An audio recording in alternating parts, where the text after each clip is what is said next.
Hello, Vice! At para sa mga naniniwalang si FPRRD lang ang dahilan ng pagkawala ng prangkisa ng ABS-CBN. Alam kong galit kayo kay FPRRD dahil sa tingin nyo, siya ang dahilan na muntik na kayong mawala ng hanap buhay. Pero please know na hindi yon dahil sa inyo o dahil kay FPRRD. Dahil yon sa pagkapaso ng prangkisa o expiration of the franchise ng ABS-CBN noong May 2020.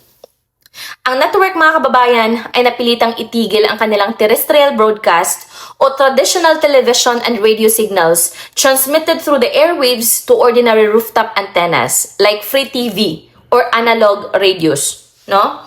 Ang ABS-CBN were forced o napilitang to stop because it is illegal to use government airwaves without a franchise.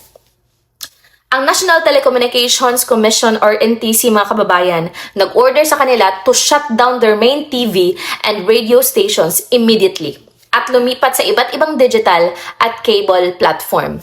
So, ibig sabihin, mga kababayan, since ABS-CBN lost their free TV airwaves, they moved their shows to places that do not require a legislative franchise. Gaya ng cable TV channels, satellite TV, YouTube, Facebook, and their own streaming apps. No? Kaya, Vice, naiintindihan ko na binabanatan mo ang lahat na sa tingin mo ay kaalyado ng mga Duterte. Pero, Vice, bilang host at komedyante, walang masama sa pagpapatawa.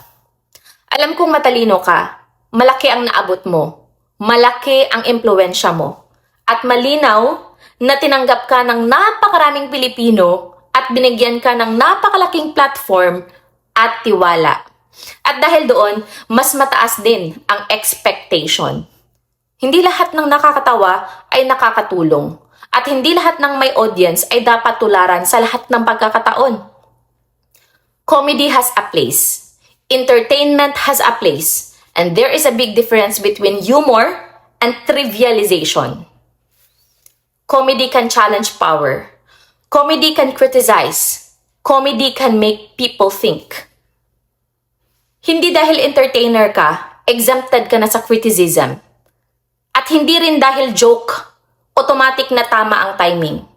At bilang public figure, alam kong may sarili kang pananaw at may karapatan ka roon. Katulad ng lahat ng Pilipino. Pero sana, ilagay din natin sa tamang lugar ang komentary at comedy. Magaling ka sa comedy. Magaling ka magpatawa at walang masama doon. Pero hindi lahat ng seryosong usaping pambansa kailangang lagyan ng punchline o parinig. Because influence is responsibility. Walang masama sa pagiging komedyante. Walang masama sa pagpapatawa. At walang masama sa pagkakaroon ng political opinion. Pero minsan, parang nakakalimutan na hindi lahat ng seryosong pangyayari sa bansa kailangang gawing set up para sa punchline. Hindi lahat ng issue kailangang may one-liner. Hindi lahat ng tensyon kailangang may patawa. Hindi lahat ng nangyayari sa bansa kailangang gawing banat. Hindi lahat ng tensyon kailangang gawing entertainment moment. Because influence is not just privilege, Vice. It is responsibility. Kapag milyon ang nakikinig sa'yo, may bigat ang salita. At minsan, ang tanong ng ordinaryong Pilipino ay hindi, nakakatawa ba? Ang tanong, Vice, nakatulong ba? Kasi habang may tawanan sa studio, may mga Pilipinong pagod sa trabaho. May mga naghahanap ng dagdag kita. May mga nahihirapan sa araw-araw. May mga totoong apektado sa mga nangyayari sa bansa. Hindi lahat ng may microphone kailangang gawing punchline machine. At hindi lahat ng seryosong usapin kailangang lagyan ng joke lang. 'Di ba? Hindi ko sinasabing tumigil ka sa comedy. Ang sinasabi ko, kapag malaki ang impluwensya, mas kailangan ang disiplina. Kapag public figure ka at milyon ang nanonood sa'yo, hindi ka lang basta nagpapatawa. 'Di ba? You also shape how people react to serious events. At para sa akin, Vice, may mga pagkakataon na hindi nakakatalino ang paglalagay ng joke sa mabibigat na usapan. Minsan, ang dating, hindi pagiging witty kundi pagiging dismissive. Freedom of expression is real. Pero sa kahit anong lipunan, may kaakibat din itong responsibility. At sa legal lens, Vice, may isang simpleng prinsipyo sa demokrasya. Public discourse works best kapag may respeto sa institutions, proseso at maingat na paggamit ng impluensya. Hindi kailangang abogado ang host. Hindi kailangang eksperto sa batas. Sabi sa Proverbs chapter 10 verse 19, it says there, "When words are many, transgression is not lacking, but whoever restrains his lips is prudent." Napakalalim nito, Vice. Hindi sinasabing tumahimik. Ang sinasabi, ang karunungan hindi nasusukat sa dami ng nasabi, kundi sa disiplina ng pagsasalita. At sabi rin sa Proverbs chapter 15 verse 28, it says there, "The heart of the righteous weighs its answers." Anong sabi?